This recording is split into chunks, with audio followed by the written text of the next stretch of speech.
అనేది అప్పుడు చూసుకుందాం.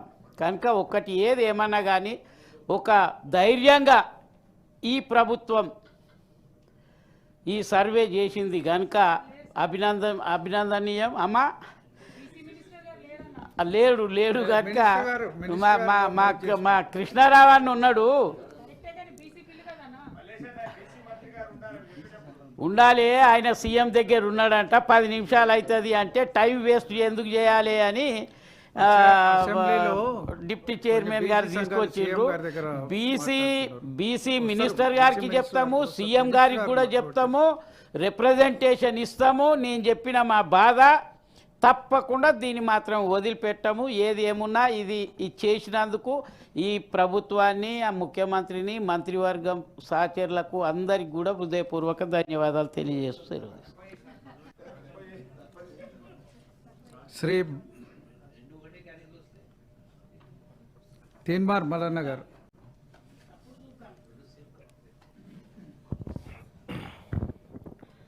ధన్యవాదాలు అధ్యక్ష.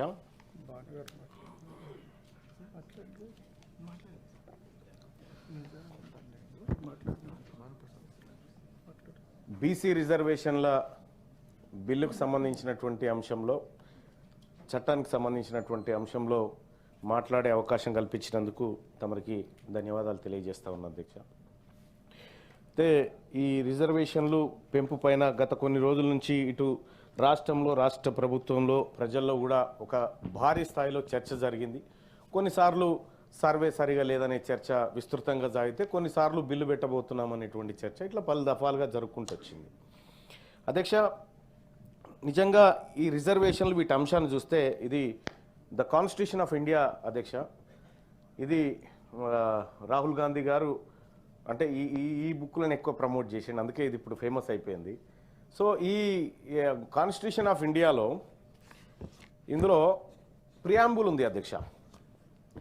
మా పొలిటికల్ సైన్స్ ప్రొఫెసర్ గారు కూడా ఇక్కడే ఉన్నారు కాబట్టి మా గురువు గారు చదువు కూడా చెప్పిండు మాకు, ఇదే పొలిటికల్ సైన్సే కాబట్టి. సార్ ఇందులో ప్రియాంబుల్ అని ఉంది సార్. ఈ ప్రియాంబుల్లో సామ్యవాద అనేటువంటి ఒక పదం ఉంది సార్. సామ్యవాద అనేటువంటిది ఒక సిద్ధాంతానికి సంబంధించిన పదమైనప్పటికీ దానికి కొన్ని లక్షణాలు ఉన్నాయి సార్. ఆ లక్షణాల్లో ప్రధానమైనది సామ్యవాద అంటే, దాని లక్షణాల్లో ప్రధానమైనది అందరికీ సమానమైన అవకాశాలు, హక్కులు దక్కాలి అనేది ఆ లక్షణాల్లో గోచరిస్తుంది. ఆర్థికపరమైన, రాజకీయపరమైన అన్ని అవకాశాలు సమానంగా దక్కాలనేది దాంట్లో గోచరిస్తుంది అధ్యక్ష. అధ్యక్ష, ఇంతవరకు బాగుంది. భారత రాజ్యాంగం ముఖ్యంగా సామాజిక, ఆర్థిక, రాజకీయ అవకాశాలు అందరికీ సమానంగా ఉండాలని చెప్తా ఉంటే, ఇది ఎందుకు రాసుకున్నాం అధ్యక్ష మనం కాన్స్టిట్యూషన్లో? ఈ దేశంలో ప్రజలందరికీ సమాన అవకాశాలు లేవు, సామాజికంగా, ఆర్థికంగా, రాజకీయంగా వెనుకబడిన వాళ్ళు మరియు అప్పర్ కాస్ట్ అందరి మధ్య వ్యత్యాసాలు ఉన్నాయనేటువంటి కారణం చేత ఆ పదాలన్నీ తెచ్చుకొని మనం ప్రియాంబుల్లో పెట్టుకున్నాం భారత రాజ్యాంగంలో. అధ్యక్ష, దీని భారత రాజ్యాంగం ప్రకారం ఈ ప్రజలందరినీ, ఈ దేశంలో ఉన్నటువంటి ప్రజలందరినీ సమాన స్థాయికి తీసుకొచ్చి సమాన సంపద పంచి, సమాన హక్కులు పంచి, తద్వారా ఈ దేశం పరిపూర్ణమైన ప్రజాస్వామ్యాన్ని సాధించాలనేది ఇందులో ఉన్నటువంటి ఉద్దేశం అధ్యక్ష. వెనుకబడిన తరగతుల వాళ్ళు ఈ దేశంలో ఉన్నారని భారత రాజ్యాంగంలోని ఆర్టికల్ 340 చెప్తుంది అధ్యక్ష. ఆర్టికల్ 340ను భారత రాజ్యాంగంలో పొందుపరిచి 75 సంవత్సరాలు గడుస్తూ ఉంది అధ్యక్ష. 75 సంవత్సరాల నుంచి ఈ దేశంలో వెనుకబడిన తరగతులు ఉన్నారు అని 75 సంవత్సరాల నుంచి ఈ రాజ్యాంగం చెప్తుంది అధ్యక్ష.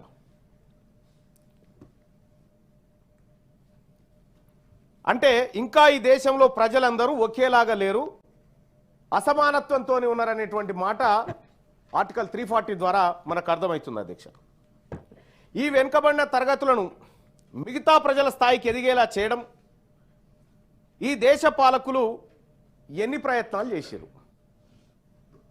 ఇప్పుడు రిజర్వేషన్లు అనేటువంటి అంశం కానీ, హక్కులు అనేటువంటి అంశం కానీ అన్నీ ఆ పదార్థం నుంచి వచ్చినాయి అధ్యక్ష. ఆ సమస్య నుంచి ఉద్భవించినాయి. మరి ఈ దేశంలో 75 సంవత్సరాలుగా పరిపాలన జరుగుతూ ఉంది. ఈ 75 ఏళ్లుగా ఈ వెనకబడిన తరగతులను ఎంత ముందుకు తీసుకుపోయే ప్రయత్నం ఈ దేశ పాలకులు చేసిరనేది ఒక్కసారి మనం మాట్లాడుకోవాలి అధ్యక్ష. ఇండస్ట్రీలను అభివృద్ధి చేయడం కోసం ప్రత్యేక మంత్రిత్వ శాఖ ఉంది. రహదారులు బాగు చేయడానికి రోడ్లు భవనాల శాఖ ఉంది అధ్యక్ష.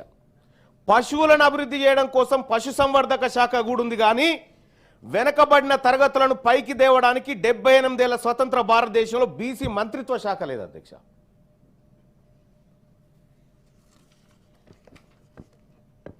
మా బీసీల బతుకులు ఎలా ఉన్నాయంటే కనీసం వీళ్ళు ఎక్కడైనా బాధపోయి చెప్పుకోవడానికి 2 పూటలు తిన్నామా, కడుపు నిండిందా, పస్తులున్నారా, ఆకలా, దప్పికనా చెప్పుకోవడానికి ఒక మంత్రి లేడు అధ్యక్ష. ఈ దేశంలో కేంద్రం చెప్తున్న అధ్యక్ష, రాష్ట్రాలు కాదు ఇవి. అయితే ఈ దేశంలో ఉన్నటువంటి బీసీలకు కనీసం ఏముంది తొంగి చూడడానికి కూడా ఓ మంత్రిత్వ శాఖ లేదు, వీళ్ళు చెప్పుకోవడానికి కూడా ఓ మంత్రి కనిపాడు. ఈ దేశం మా కోసం ఒక మంత్రిని కూడా ఏర్పాటు చేయలేకపోయింది 75 సంవత్సరాలల్లా. ఈ భారత రాజ్యాంగంలో ఉన్నటువంటి ఆర్టికల్ 340, ఆ తర్వాత ఇందులో ఉన్నటువంటి సామ్యవాద, సమానత్వం అనేటువంటి పదాలు మమ్మల్ని ముందుకు తీసుకుపోవడానికి పెట్టినట్టుగా ఈ భారత రాజ్యాంగంలో కనిపిస్తాయి.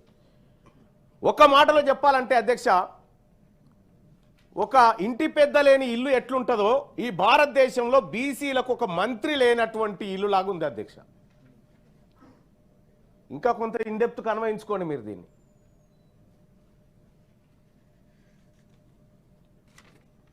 దేశంలో 60% ఉన్న బీసీల వద్ద ఓట్లు ఉన్నాయి కాబట్టి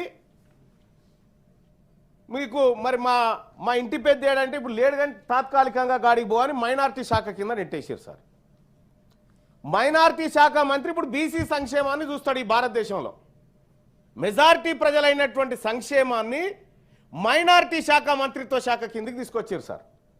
అది ఎప్పుడు మళ్ళా అది తెచ్చింది 2006లో ఏమో తెచ్చారు, అంతకంటే ముందు లేదు. ఇక ఈ దేశంలో ఓబీసీలకు ఎక్కడ న్యాయం జరుగుతుందో అని మైనారిటీ శాఖ మంత్రిని మెజారిటీ బీసీల మంత్రిగా చూపించారు అధ్యక్ష. న్యాయం జరగగల పొరపాటునని. మైనారిటీల సంక్షేమానికి ఒక మంత్రిత్వ శాఖ ఉన్నట్టే మెజారిటీ ఓబీసీలకు ఎందుకు లేదని నేను అడుగుతా ఉన్నా అధ్యక్ష. ఈ దేశంలో సుమారు 50 పైచీలకు మంత్రిత్వ శాఖలు ఉన్నాయి అధ్యక్ష. ఒక్క మంత్రిత్వ శాఖ మా కోసం పెట్టలేకపోయిన ప్రభుత్వాలు మమ్మల్ని పైకి తీసుకొచ్చే ఆలోచన చేస్తున్నాయని 78 ఏళ్ల సంధి చెప్తా ఉంటే ఆ మోసపు మాటలు ఇని ఇని ఇని ఇసుకొస్తా ఉంది అధ్యక్ష మాకు బీసీలకు. ఆర్థిక సమానత్వం గురించి, దేశంలో ఉన్నటువంటి సంపద అందరూ ప్రజలకు సమానంగా పంచబడాలి, తద్వారా అందరూ ఈక్వల్గా కనిపించాలనేది మన సమానత్వం గురించి మాట్లాడుకున్నాం. స్వాతంత్ర దినోత్సవం నాడు అదే, గణతంత్ర దినోత్సవం నాడు అదే, గాంధీ జయంతి నాడు అదే మాట్లాడుకుంటాం.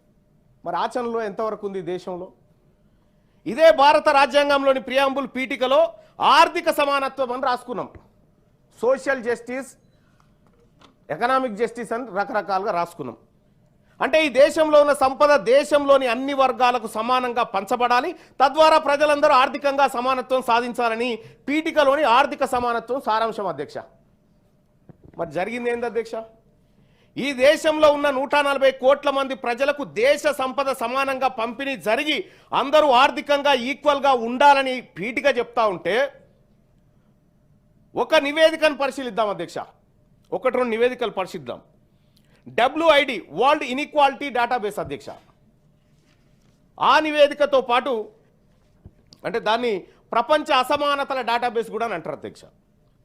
ఈ డేటాబేస్ని ఆక్స్ఫాము, ఫోర్బ్స్, హురూన్ సంస్థలు తయారు చేసి ప్రకటిస్తాయి అధ్యక్ష.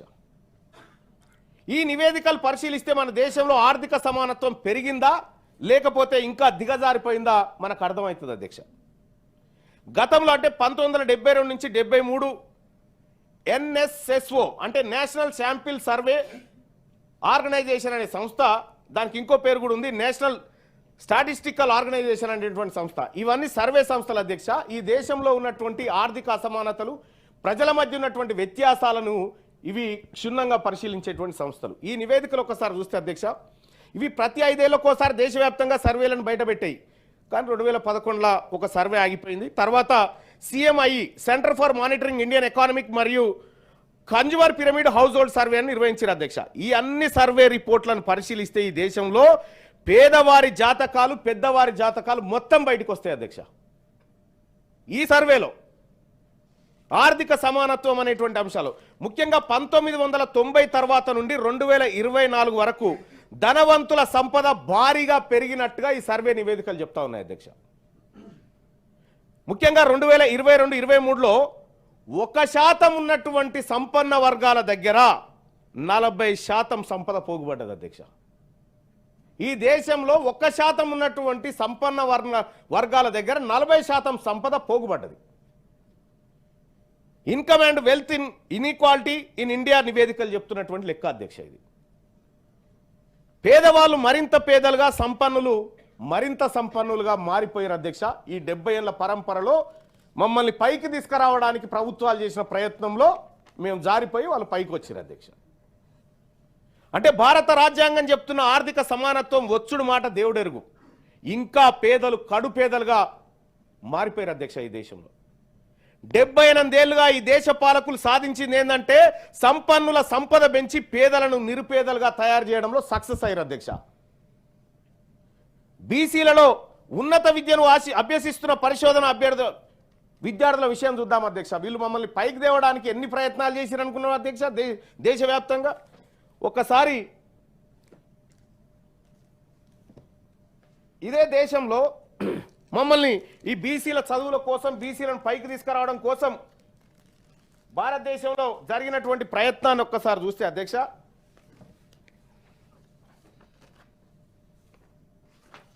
రైట్ 2014-15లో భారత ప్రభుత్వం 16 లక్షల కోట్ల బడ్జెట్ పెట్టింది అధ్యక్ష.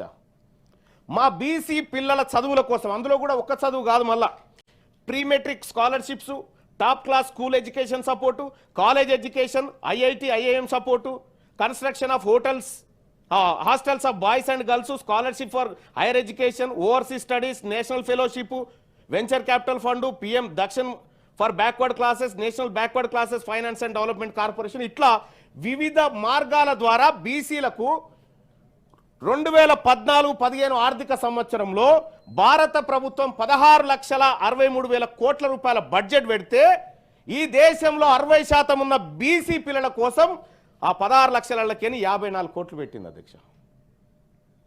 54 కోట్లు అధ్యక్ష. 2015-16లో 17,90,000 కోట్ల రూపాయలు ఈ దేశంలో బడ్జెట్ పెడితే బీసీ బిడ్డల చదువు కోసం భారతదేశ వ్యాప్తంగా 1,085 కోట్లు మాత్రం కేటాయించారు అధ్యక్ష. ఇట్లా చెప్పుకుంటే పోతే అధ్యక్ష 2016-17లో 1,212 కోట్లు, 19 లక్షల బడ్జెట్, 19 లక్షల కోట్ల బడ్జెట్లో 17-18లో 21 లక్షల కోట్ల బడ్జెట్ పెడితే 1,233 కోట్ల అధ్యక్ష.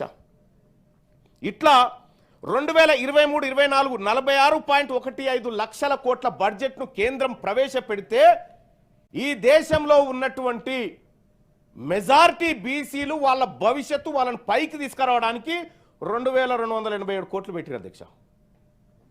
మొత్తం ఇప్పటి వరకు గడిచిన 10 ఏళ్లలో బీసీలను ఆర్థికంగా, బీసీలను విద్యాపరంగా పైకి తీసుకురావడానికి ఈ దేశం మా కోసం పెట్టినటువంటి ఖర్చు 10 ఏళ్లలో 15,000 కోట్లు పెట్టింది అధ్యక్ష. 15,855 కోట్లు పెట్టింది. మమ్మల్ని పైకి తీసుకొచ్చే కార్యక్రమాలు ఎంత గొప్పగా ఉన్నాయో ఈ దేశంలో చూడండి అధ్యక్ష. పోనీ మరి ఏం జరిగింది అధ్యక్ష? ఇది అయిపోయింది. ఓబీసీలకు చదువుకోవడానికి పెట్టింది గిది అధ్యక్ష. ఒక విషయం, చాలా బాధాకరమైనటువంటి విషయం అధ్యక్ష. మా కోసమే, బీసీల పిల్లల కోసమే 15,855 కోట్లు 10 ఏళ్లలో ఖర్చు పెడితే 2019లో ఈ భారతదేశం అగ్రవర్ణాలు ఎవరైతే లోన్లు తీసుకురో అధ్యక్ష వివిధ బ్యాంకుల దగ్గర, వాళ్ళ లోన్లు 3.5 లక్షల కోట్లు మాఫీ చేశారు అధ్యక్ష. వాళ్ళు పేదవాళ్ళని వాళ్ళు కట్టలేరని వాళ్ళు బ్యాంకులకు చెల్లించలేరని ఇవాళ ప్రెస్లో వచ్చింది 16 లక్షలు. ఎస్, ఇంకా పెద్దదే. నేను ఒక్క ఇయర్ లెక్క చెప్తున్నా. నేను 2019 లెక్క చెప్తా ఉన్నా. ఓన్లీ 3.5 లక్షల కోట్లు కేవలం 15 మందికే మాఫీ చేసిరు అధ్యక్ష. 15 మందికి 3.5 లక్షల కోట్లు మాఫీ చేసిరు. ఈ దేశంలో ఉన్నటువంటి 60% బీసీ జనాభా చదువుకోవడానికి ఈ దేశం 15,855 కోట్ల బిచ్చం వేసింది అధ్యక్ష. మమ్మల్ని పైకి తేవడానికి ఈ దేశంలో జరుగుతున్నటువంటి లెక్కలు అధ్యక్ష.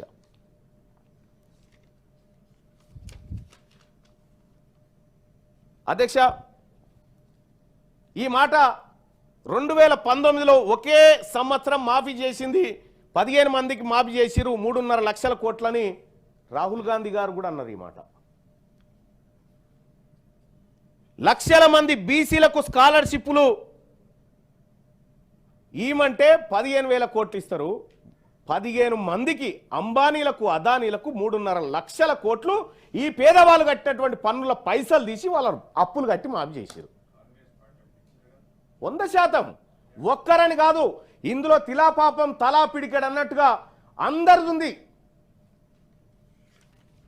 అధ్యక్ష. దీన్ని బట్టి ఏమర్థమవుతా ఉంది? బీసీల పరిశోధనకి ఇచ్చినటువంటి డబ్బులు బీసీ పిల్లలు పరిశోధన చేయడానికి 165 కోట్లు ఇచ్చారు అధ్యక్ష. వీళ్ళు 165 కోట్లే. ఈ దేశంలోని సంపదతో అగ్రవర్ణాల అప్పులు మాఫీ చేసిరు తప్ప బీసీల బతుకులు మార్చమని ఈ లెక్కలు చెప్తున్నాయి అధ్యక్ష. వీళ్ళు మమ్మల్ని పైకి తీసుకొస్తామని చెప్తా ఉన్నారు అధ్యక్ష. ఆర్థికంగా మిమ్మల్ని పైకి తీసుకొస్తాం, మీకు సమానత్వం చేస్తామని చెప్తా ఉన్నారు. మరి రాజ్యాంగంలో ఏం రాసింది అధ్యక్ష? భారత రాజ్యాంగంలో సమానత్వం. మిమ్మల్ని ఈ దేశంలో ఉన్నటువంటి సంపదంతా సమానంగా అన్ని తలలకు సమానంగా పంచుకొని హక్కులు కూడా పంచుకొని సమసమాజం ఉందామని భారత రాజ్యాంగం 78 ఏళ్ల నుంచి చెప్తుంది. ఈ రాజ్యాంగం మాకు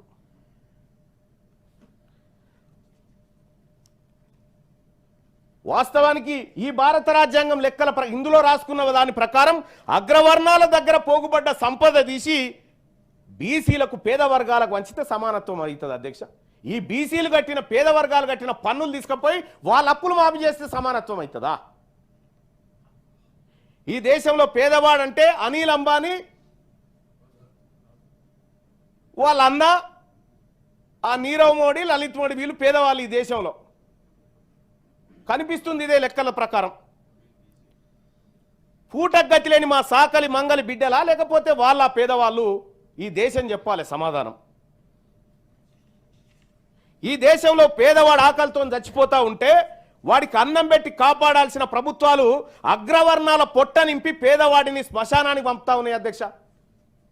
ప్రపంచ ఆకలి సూచికలో 127 దేశాల లెక్క తీస్తే 2024లో మన దేశం 105వ స్థానంలో ఉందంటే సిగ్గుతోని తలదించుకోవాలి అధ్యక్ష. ఈ దేశంలో ఉన్నటువంటి పరిపాలకులం అందరం. ప్రతి సంవత్సరం 25 లక్షల మంది భారతీయులు ఆకలితో చచ్చిపోతా ఉన్నారు ఈ దేశంలో. ఓన్లీ ఆకలితోటి. ఇది నేను చెప్తుంది కాదు, హ్యూమన్ రైట్స్ ఫౌండేషన్ లెక్కల ప్రకారం చెప్తున్నటువంటి మాట అధ్యక్ష. ప్రతిరోజు 4,500 మంది చిన్న పిల్లలు ఆకలి మరియు పోషకాహార లోపాలతో చచ్చిపోతా ఉన్నారు అధ్యక్ష. మన దేశంలో చనిపోతున్నారు. ఇది జాతీయ ఆరోగ్య సర్వే చెప్తున్నటువంటి లెక్క అధ్యక్ష. ఏం చెప్తున్నాయి అధ్యక్ష ఈ దేశంలో నివేదికలు? ఈ దేశంలో జరిగినటువంటి మా సోదరిమణి కవిత గారు కాక కలేకర్ కమిషన్ దగ్గర నుంచి మండల్ కమిషన్ దగ్గర ఎన్నెన్ని ప్రయత్నాలు జరిగినాయని చెప్పింది. నేను ఆటి జోలికి పోదలుచుకోలే. ఈ నివేదికలు ఏం చెప్తున్నాయో నేను ఒక్కసారి ఏకరు పెట్టదలుచుకున్నా. ప్రపంచంలో 821 మిలియన్ల మంది పోషకాహార లోపంతో బాధపడితే అందులో 195.9% 9 మిలియన్లు ఓన్లీ మన దేశంలోనే ఉన్నారు అధ్యక్ష. 2018 ఆహార మరియు వ్యవసాయ నివేదిక చెప్తున్నటువంటి లెక్క ఇది. దేశంలో 14.8% మంది పోషకాహార లోపంతో బాధపడుతున్నారు అధ్యక్ష. ఇది ప్రపంచం మొత్తం కంటే మరియు ఆసియా సగటు కంటే ఎక్కువ. మనం పేద వర్గాలను అభివృద్ధి చెందిస్తున్న తీరు ఒక్కసారి చూడాలి అధ్యక్ష. 116 దేశాల గ్లోబల్ హంగర్ ఇండెక్స్ 2021 ప్రకారం మన దేశం 94 నుండి 101 స్థానానికి దిగజారిపోయింది అధ్యక్ష.